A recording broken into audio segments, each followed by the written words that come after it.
ಈ ರಾಜ್ಯದಲ್ಲಿ ಯಾವ ಮಗ ಇಟ್ಕೊಂಡು ಕಾಂಗ್ರೆಸ್ನವ್ರು ಓಟ್ ಕೇಳ್ತಾರೆ? ಯಾವ ನೈತಿಕತೆ ಇದೆ ಅವರಿಗೆ? ಈ ಜಿಲ್ಲೆಗೆ ಕೊಟ್ಟಂಥ ಕೊಡುಗೆ ಏನಿದೆ ಕಾಂಗ್ರೆಸ್? ಯಾವುದಿದೆ? ಫ್ಲೈಓವರ್, ಹಾಸನ ಫ್ಲೈಓವರ್ 10 ವರ್ಷದಿಂದ ಹಂಗೆ ಬರ್ತಿತ್ತು, ನಾನು ಬಂದ್ ಮಾಡಬೇಕಾಯ್ತು. ಹಾಸನ ದುದ್ದ ಕುಮಾರಣ್ಣ ಕಾಲದಲ್ಲಿ ಮಾಡಿಕೊಟ್ಟೆ. ರೈಲ್ವೆ ಹಾಸನ ಬೆಂಗಳೂರು ರೈಲ್ವೆ, ಹಾಸನ ಮೈಸೂರು ರೈಲ್ವೆನೇ ಕಿತ್ತಾಕಿದ್ರು. ಈ ರೈಲ್ವೆ ಐತಲ್ಲ, ಈ ರೈಲ್ವೆನೇ ಕಿತ್ತಾಕಿದ್ರು. ಇವತ್ತು ಅದು ಆಯಿತಾ? ಮತ್ತು ಈಗ ಬಸವನಹಳ್ಳಿಗೆ 2.5 ಕೋಟಿ ರೂಪಾಯಿ ರೈಲ್ವೆ ಸ್ಟೇಷನ್ ಮಾಡ್ತಾಯಿದ್ದೀನಿ. ಇಲ್ಲಿ 4-5 ಟ್ರೈನ್ ಇಲ್ಲ.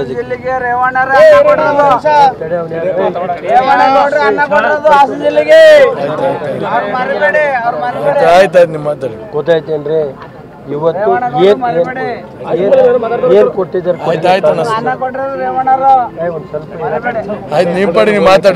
ಏನು ಕೊಟ್ಟಿದ್ದಾರೆ ಈ ಕೊಡುಗೆ ಜಿಲ್ಲೆಗೆ?